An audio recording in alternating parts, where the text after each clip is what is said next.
All right. So welcome to today's webinar. I'm super excited to dive in here. We're diving into revenue share, lead generation. We're talking about revenue share versus pay per lead versus pay per appointment, positives, negatives. What kind of, how do what are each one of them, and how do they all work? So we'll kind of dive into that.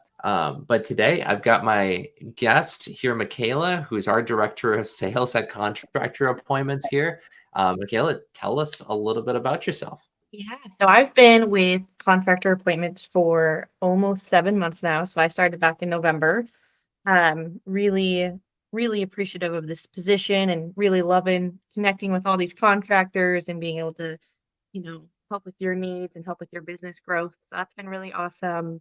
A little bit about me is I have been in sales for about 7 years now, in different capacities. So I've been on both sides of the ball. I've been the person purchasing the leads and working with lead vendors directly and, working with people like us, trying to work those leads and getting processes set up around those leads and automations.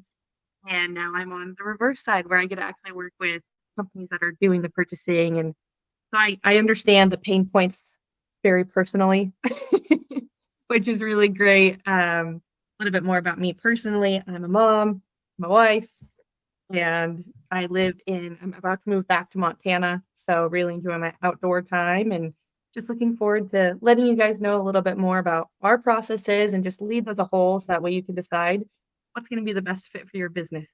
Yeah, absolutely. Yeah, I'm Sean Conners. I'm the founder and CEO of Contractor Appointments. So, and we do revenue share. We do lead generation, performance lead generation at scale for kind of top home services brands and roofing, siding, windows, bath, solar, is our main categories that we generate volume in. And yeah, most of what we do and most of the companies we work with are on a revenue share.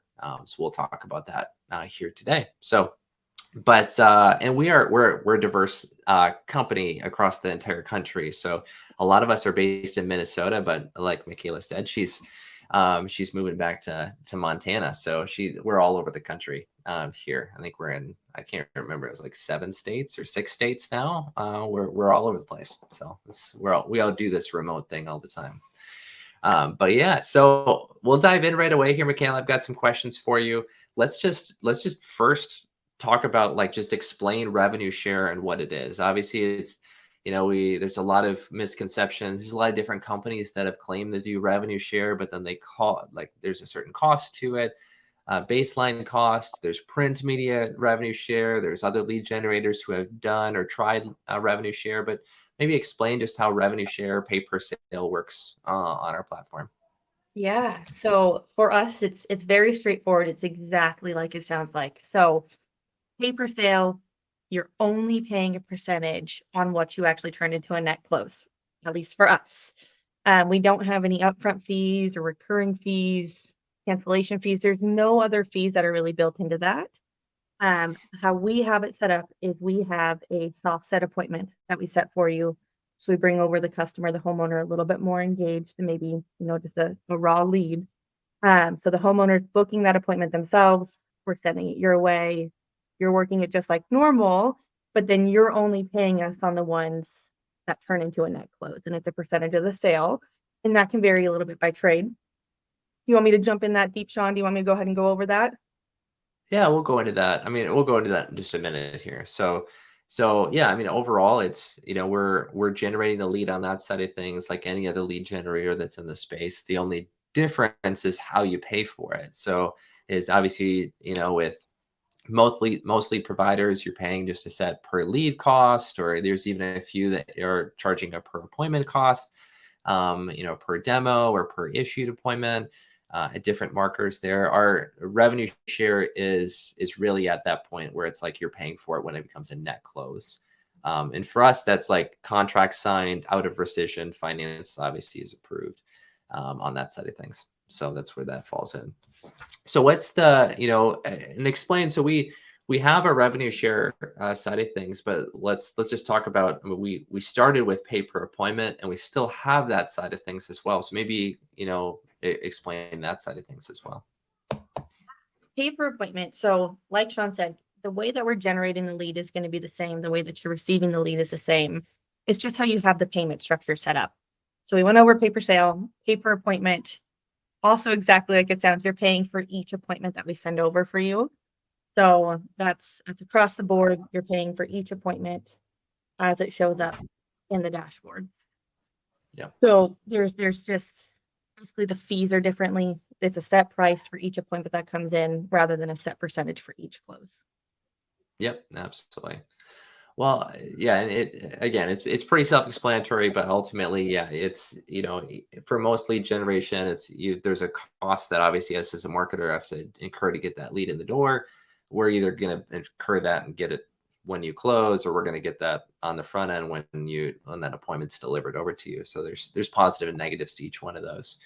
Let's just dive into like how we acquire leads. I think that's a question that doesn't often get answered and is maybe the gray area with most lead generators. But let's just go into that detail real quick and how we're generating and getting our leads in the door.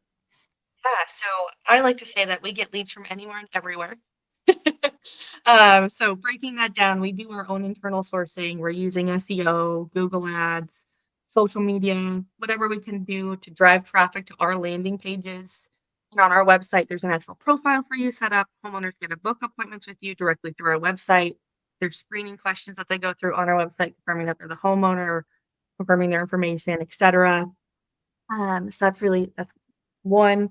We also work with over 250 publishers. So some of those big ones are like Bob Vila, Fixer.com, This Old House, the forms on their site that homeowners fill out for more information. We get that from them. And then in addition to that, we also work with most of the major lead aggregators in the space. So as I'm sure everyone is well aware of, everyone buys and sells leads to each other.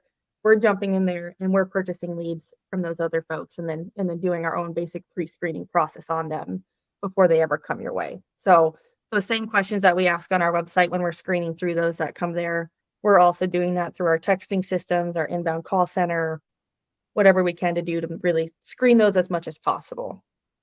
Yeah, absolutely. So, I mean, the biggest thing that we found is everyone who's been in the industry for any period and purchased leads from any lead generator out there is that no two leads are created the same, and that's kind of the issue. Is that you might get you sign up for one lead source and they're like $20 leads, and you can buy $20 leads, but it's you kind of get what you pay for. They're $20 leads, and then you have if you've done Google AdWords yourself or you've hired an agency to do AdWords, those are really quality leads.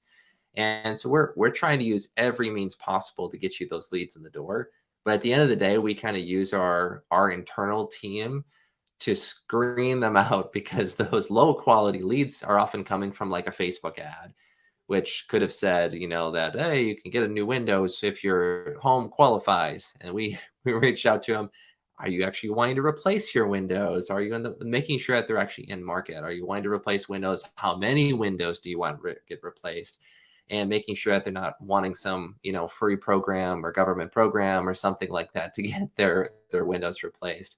So we're doing that screening for you, because at the end of the day, we've kind of found that, again, that just bogs down call centers that are of our contractors. So we've done that through automation, and then are delivering up a date and time that homeowner is kind of requesting. So it's our soft set of an appointment to make sure that obviously we're sending only the kind of the hottest leads over to our customers across the board to make sure you increase your likelihood of closing.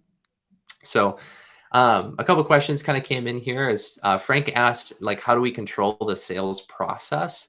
That's a great question. Short answer is we don't. But I think, Michaella, maybe you can speak to, answering one of the next questions here is just what are the requirements to revenue share, and what do we look for in a company that we're allowing to join revenue share versus where we're going to take 100% of the risk, and where we choose not to obviously take the risk and work with that company at their stage in their development.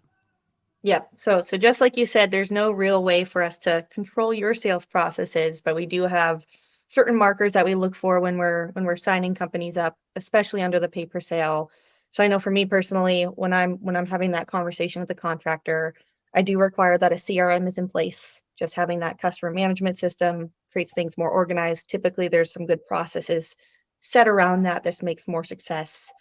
In addition to that, I also require that they have either like an office rep to call their leads if they're on the smaller side, or a call center, just certain processes in place of people being able to call and confirm that appointment, work that lead over the phone, first and foremost, that are separate from their reps, that are going out in the field and selling the job at the appointment. So obviously that said, I also require that there are sales reps. I mean, I don't know many companies that don't have that. Sometimes there can be some exceptions with that. Some of those smaller companies are like the owners going out and doing all the sales, but they still have an office rep that's able to call and confirm the appointments, and they still have a CRM in place. So it's not that you have to be this massive company with all of these processes in place. But if you're going to be one of those smaller companies, there's still success with pay per sale. You just still have to have those certain things in place that separate you from some of the others. Yeah, we do have a few, things that we put in place here too, just to kind of protect. One thing we found in particular that it's kind of been like, I can't tell you how many times over the years where we've signed up companies who are like desperate for leads, and then they just fail miserably. And honestly, we were like, what's going on? This company's having success like nobody else. This company, they got the same leads, or they got similar leads. There's nothing different between the two. And what we found is kind of the most like key factor, other than what Michaella said, of like having systems in place, having a CRM, having tracking for those leads, having someone dedicated to call those leads, is what their previous experience is with online leads. And if you've never had success with online leads, period, our leads are no different. Revenue share leads are no different. And if you weren't having success with another provider, this isn't a magic formula. We don't have any better quality leads. We try to screen our leads a little bit better, but an online lead is someone who is just raising their hand going, I'm curious how much 3 windows cost, or 7 windows, or 15 windows in my house. It's up to you. They don't know who you are, what you do, your reputation, anything about you. And so you're going to have to sell yourself from zero to, everything all in that. That's the trick of really online leads, is the companies who do a really masterful sales presentation and company story and can build value from zero to something. Those are the companies who have success versus, the smaller companies. Often they build their reputation off of their reputation, and they get referrals, and people already know who they are. So you're going to close that at a higher rate just because of it. So that's what it doesn't work for smaller companies a majority of the time, just because they're not set up or geared towards that online lead time, and sales presentation, sales systems that are necessary. So great question there, Frank. I appreciate that. And does lead source matter with pay per sale, per net sale? So there's maybe a couple of ways you can answer that question. The lead source absolutely matters when it comes to how many leads it takes to get to a net sale. And like I said, no 2 leads are made the same. So if a Facebook lead comes in, that's somebody who is like literally scrolling Facebook because they're bored out of their mind and are trying to get the dopamine hits going through the news feed and happen to land on an ad about roofing or windows. They weren't in the market for windows necessarily, but there's something that caught their attention and they started down the process and filled out a form. There versus someone who goes on Google search going, what's the best, remodeling companies, best window company in, Toledo, Ohio. That's somebody who is looking in market down the funnel of a sales funnel and ready to purchase. They're just comparing Renewal by Andersen against your platform, your company. That's going to be someone much more at that buying stage there too. You're going to pay for that one much more than the other. We use everything in between. That's the nice thing about revenue share, is the Facebook leads cost much less in comparison to a Google search lead, but there's obviously 10 times more of those than there are the Google search leads there too. So you have to have a mixture of both. That's the importance of having a marketing mix. Michael, you'd asked just, when we're buying from other lead aggregators, we only buying exclusive leads? So I'll take that one. And we are definitely, for the majority of them, we are buying exclusive leads. We have 2 partners in particular that we can buy shared leads from. But on every one of our contracts, you'll actually see that you'll have to choose which companies you already are buying from, so we don't get you any of those leads. So it just improves and makes sure that you're not going to get any shared leads from those providers. Because we don't, obviously, if you're already getting a lead from that provider, we're not here to replace any current providers. We're here to give you additional lead flow where you don't have it already. So hopefully it answers your question. In our contracts as well, like if we're going to send you duplicates, there's here too. So if you've already got an appointment with that customer, you wouldn't pay us a revenue share fee. Obviously, just because they filled out a form on your website or you got it through a different lead source, then we send it to you, a couple of days later. So that happens. It's just part of the process. So good question. So so obviously, Michaella, you talked about minimum requirements there. And so when someone doesn't qualify, or we kind of go through that process for revenue share, maybe explain that process and kind of what options we do, or kind of the way you kind of push people to, or kind of share. Yeah. So we also have that pay-per-appointment that I usually offer for those that maybe aren't quite the right fit for pay-per-sale. It makes a little bit more sense for them as far as, even just marketing costs and everything. So a lot of times I get some folks that they're just looking to fill in some spots. They're not looking for a ton of leads. They get a lot of referrals, a lot of local business, but they just need to fill in those gaps to keep their sales guys busy. And in that case, pay-per-sale usually doesn't make sense.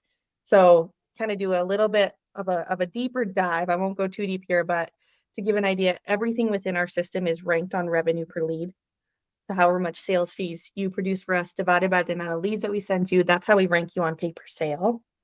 And if you're not looking to get a ton of volume, that's going to affect that, in which case it's going to keep plummeting that revenue per lead, and you're just not going to see the volume even as a fill-in. So that's one thing that pay-per-appointment makes sense for. The other thing is that we talked about, if you don't have those systems and processes in place, pay-per-sale it's a risk for us where we're fronting that marketing cost, and if we're not getting it back, that's one part of it. But the other part is, if you don't have those systems and processes in place and you're struggling to make those sales from those leads, you're going to get really frustrated on pay-per-sale when that lead volume keeps dropping, and then you're not able to ever kind of climb out of that hole. So that's why pay-per-appointment makes sense, at least initially. Helps you build that business, helps you build that volume. And then if over time you get to that point where your volume's high enough, you've got those systems in place, we can always look at switching to pay-per-sale down the road. Yeah, absolutely. And just full disclosure too, we work with some of the largest window brands in the space and some of the largest home improvement companies in the space. And we do that either on a pay-per-appointment or pay-per-issued appointment or pay-per-lead, because that's the metric that they're trying to hit. That's the baseline that they're trying to do. They don't want to work it into sales. They would rather do it on into the issued side of things. So there is a reason why some companies would rather do the pay-per-appointment route, is just because those are the metrics that they're most importantly trying to hit, versus kind of the middle, mid-sides, and most of our enterprise are on the revenue share here too. So let's just go through that real quick. I mean, the pros cons of kind of pay-per-appointment here as well. So I mean, we'll kind of go into that. There's definitely pros cons to revenue share and pay-per-appointment. You kind of mentioned one of them on pay-per-sale is that we rank all of our contractors on a revenue per lead. So and so that's obviously, if your revenue per lead, if you have companies that are doing better and selling more jobs and their average ticket size is higher in your market, you will get fewer and fewer appointments delivered to you as well. So there's some negativity on that side of things. So talk about pros and cons on revenue share or any other on pay-per-appointment. Yeah, I mean, like you said, the revenue per lead can be seen as either a pro or a con, depending on how you look at it. Because if you're performing really well, obviously that's a huge pro for you. It gives you a chance to really prove yourself and earn your way in, which can be seen as a good thing or a bad thing. The other thing with pay-per-sale that's a pro is it's a set marketing cost, which is really nice. So it just kind of depends on how you want to set your business plan up, how you have your marketing costs allotted, whether it's a certain amount that you spend every month or if it's a percentage that you're trying to stay within on average. And so paper sale is really nice when you're looking at your marketing costs as a percentage of your total budget, because it is a set cost every time, set marketing fees. Some cons is it can be a little bit harder to manage. There's a lot more work on it on our end, as far as we require you to update statuses regularly. So there's just a little bit more management there. You have to mark what status those leads are in within our dashboard and keep on top of it, or else it pauses your account. So that's really important on both sides of the ball. Just it helps you. It can also be seen as a pro because it helps you manage those leads more, because you're looking at it more frequently, worried that your account's going to get paused. But then it can also be a con if you're already super busy, then it might not be the best fit doing that. Another pro/con is you're not paying for each individual thing that's coming in. You're only paying on what you net close, which is great, because then you're not paying for all of the stuff that comes in, because it is such a mixed bag. So the con of that is it can be an initial fee for each sale that's higher than what you're used to spending. So you really have to have that worked into your marketing spend for paper sale to be effective. For pay-per-appointment, pro is it's traditional. It's what most people are used to. So they already have a lot of stuff built out around that. It's really good for those that have a certain spend that they're trying to spend every month on leads specifically, not a percentage. So just that if they have, $10,000 a month that they're budgeting, they know that they can stay within that because they can control how many leads they're getting a day. So they always know how much that is. It's good for those that are, looking to fill in gaps, not necessarily looking to go full into leads, but just kind of trickle in leads from time to time to help fill in the gaps, keep them busy without overrunning them. And it's also good for those that are in growth mode, that are trying to get more systems in place, but maybe aren't there yet. Just help you grow your business and get to the point where if paper sale makes sense, you can switch over. The cons are you do have to pay for each appointment that comes in. And like I said, it's a mixed bag. So there's different qualities, but they all cost the same because it's just a straight fee. So that can be a con at times, but I know we have some things in place to help out with that. We have, the option for returns or no returns, depending on how you want to set up your account. And so the returns can help with some of that, but you're not going to get credit on one that you just don't sell, which, that's why paper sale is a little bit nicer, because you're not paying for those ones. Yeah, absolutely. Yeah, I mean, there's definitely pros and cons. At the end of the day, like when we started, we knew we didn't want to sell leads because most companies are not set up to receive them and process them at scale, and we knew and we want to use every source that's necessary out there. So it's up to us to try to take that marketing mix and to do all the numbers on the back end to get them into a set appointment. And deliver an amazing customer experience. I'm not sure how many of you guys you're purchasing leads and that customer's like, I've been called 1 million times, and we want to prevent that. And at the end of the day, if we can be one point of contact and have a conversation with someone and tell them that we can't help them and the companies we have can't help them, it eliminates your phone call and multiple other companies' phone calls to that customer. So ultimately, if we can drive a better customer experience, that's the goal, because that will ultimately give a really more sales at the end of the day to a better consumer experience. So let's dive into kind of the different fee structures and all that kind of stuff here too. Lindsay, will answer your question really quick here. So how do we manage leads from paper sale campaign where the initial appointment may be a demo miss? However, we pick up the rehash a week or 2 weeks or a month later. So if we give you a lead and let's say they didn't turn into a demo, but you end up closing them down the road, is what I'm kind of hearing. So how does that work on the platform? Good question. Yeah. So, I mean, as far as we go, within our contract, we do rehashing on things that don't turn into a sale right away. So we do take that. So if it's a bid lost, or if you never get a bid, you're never able to get with them, they cancel on you, whatever it may be, we'll continue to rehash it in our system as well to try to get you back in front of that customer, see what that customer's experience is. If you went out and gave them a demo, but they haven't signed a contract with you or anything, we'll say, hey, like, how did this appointment go? We can give you that feedback, etc. But we're always trying to get that customer back in front of you. So for us, payment is due for up to 2 years on that lead that we send you, based on the fact that we're going to continue rehashing it for up to 2 years to try to get them back with you. Yeah. Yeah, one of the things we kind of found is the higher the ticket, the longer that sales process is. I mean, the home improvements in general, most companies are attempting a one call close. But in that, you're requiring both homeowners to be home. There's additional requirements to get them to that demo. And there's a lot of things that can fall through the cracks. And that's where we kind of step in. That's why we require disposition reports from our contractors on revenue share. And we have our dashboard really well designed so that you're able to tell us, I wasn't able to confirm that appointment, or it was a no bid. We were not able to bid that project because I was not able to reach out to that. Weren't able to confirm, or they decided against it, or they chose another contractor. All of those dispositions inform our system, who's acting kind of as this third party to help rehash also. So you might have your internal rehash team that's trying to reach out to them as well on demo no sales, or just even issued leads that were set but didn't issue or demo, which is great. We can both work together on that.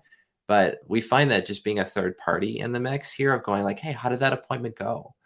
And well, I'm just curious, did you decide to hire that company?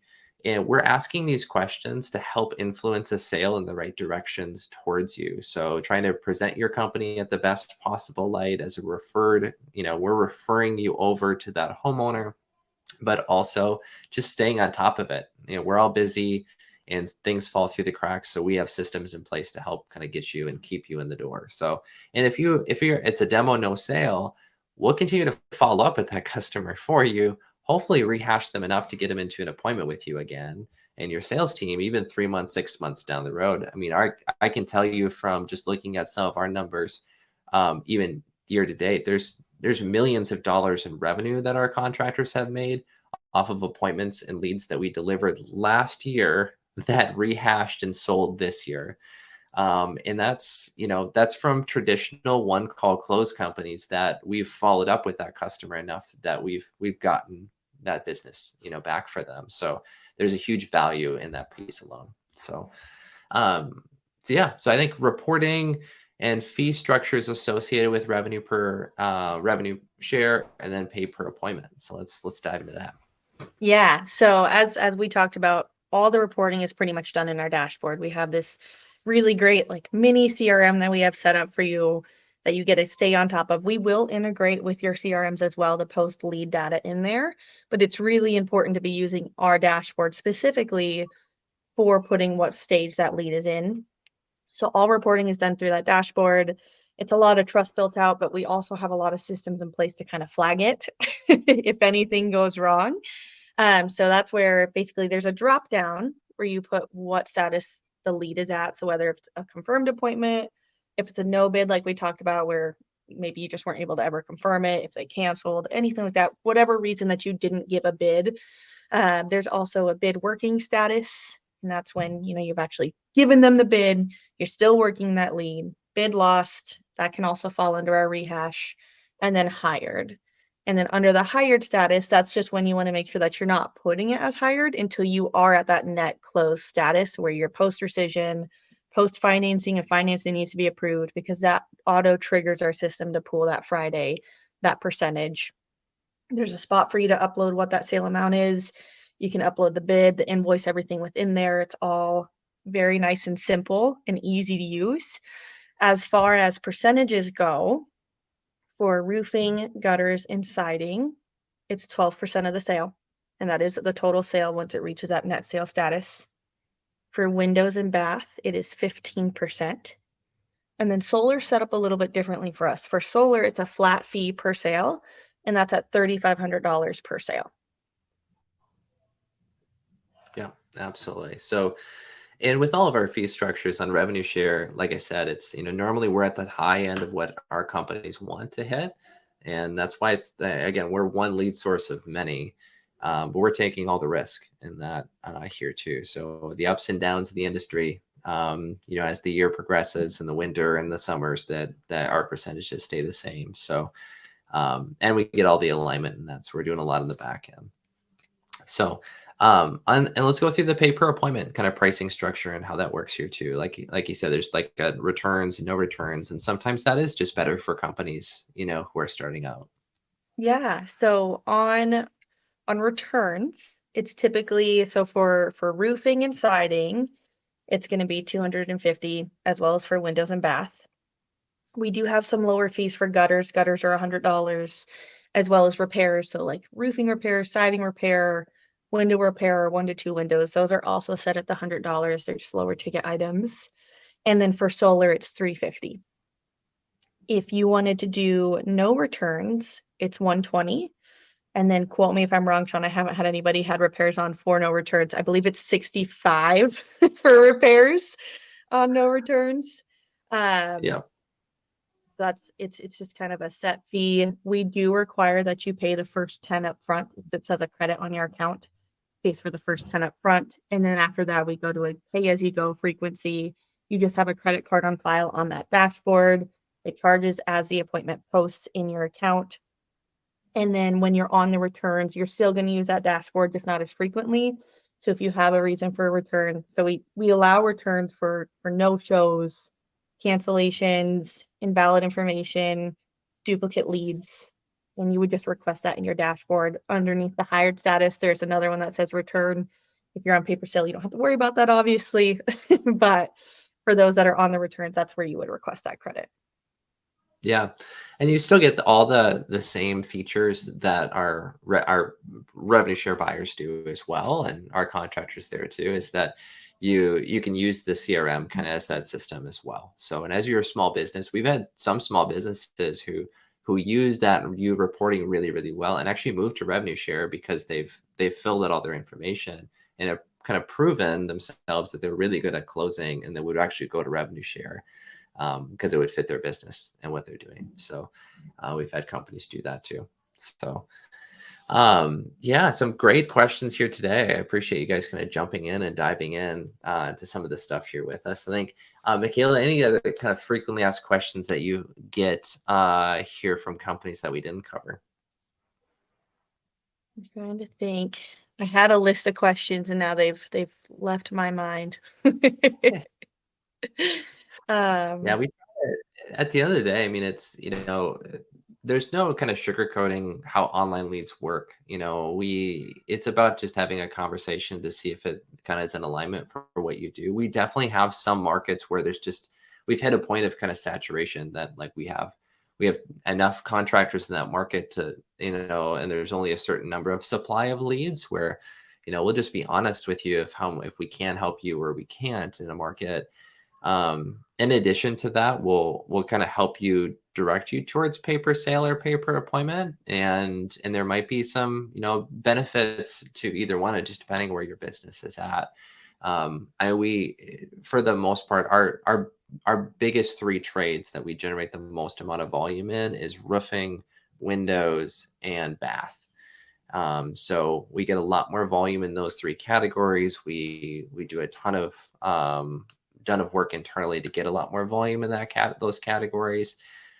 So those are really where we get most of our volume. The other trades, we definitely get some in here as well. But yeah. So Frank, you asked if those fees are posted anywhere. I mean, you can always call us. We're happy to send you more information on it. So. But yeah, that's all about what we have here today. So if you have additional questions or anything like that pops up, Michaella, in the webinar recording, we'll send off an email here too, just so you can reach out to her. You can just go to our website, contractorappointments.com, and fill out our information. And we just, we're an open book. We do these webinars about once a month here or so, just kind of chatting through some of this stuff with everybody. And like I said, they're recorded on our website here too. You can always kind of point back to them and reference them as necessary too. So any final thoughts, Michaella? I don't think so. There was really only one other thing. I pulled up my notes. As far as like frequently asked questions, I know some companies, our fees are exactly where they're aligning, and other ones scoff. They're like, whoa, that is way higher than the percentage that I'm used to. Like, I am not going anywhere above 10%. I get that a lot. And what I have to say about that is our fees are our fees, because our revenue per lead system, everything being ranked, going lower isn't going to benefit you, at least on our platform. And there are definitely other companies, like you mentioned, that offer these sort of things, and it's great to diversify. We're never going to say only stick with us. That's not how we run things. We encourage diversifying and working with other vendors as well. But one thing I just kind of wanted to mention is I have some of those people that are like, your fees are so high, but I want to stay around here. And I just want to mention getting an average overall with all of your sources of how you're doing marketing is just a good open scope to have. So balancing out some of those percentages with canvassing and home shows can really kind of help bring your average cost of marketing down to 10%, even Yeah. with some of our fees being higher. So that's just something that I get a lot, and people are like, oh, yeah, that makes sense. So I just wanted to throw that out there. That was really the only other question that I get pretty often, that we didn't cover. Yeah, and I think, though the companies who have been in the space for a long period of time, it's just, those percentages are just what they are if you're buying leads at scale. So and trying to compete in with online leads. So they're definitely not out of what you will pay for any other lead services that are out there. So just want to, I always throw that out there. Again, we're honest and open book. If you can find lead sources that are less and you've got enough leads, then I would recommend starting with pay per sale or starting with 15% marketing cost. That's definitely wouldn't be the recommendation here for you. So as Frank said, yeah, a realistic model of 15%, those are fair costs. That's traditional in bath and windows for sure. And obviously in roofing, it is less a little bit. That's about 12%. So, well, yeah, with all that being said, I appreciate everybody's time here today. Michaella, I so appreciate your time that you spent with us here today as well. So we'll definitely have us on, and we'll talk more about a month from now here too. We'll have another one of these webinars answering additional questions. But again, just encourage everyone, if you have questions, reach out. Happy to have a conversation. But yeah, that's all I got for you here today. So I hope everyone has a fantastic rest of the day here and enjoy their weekend.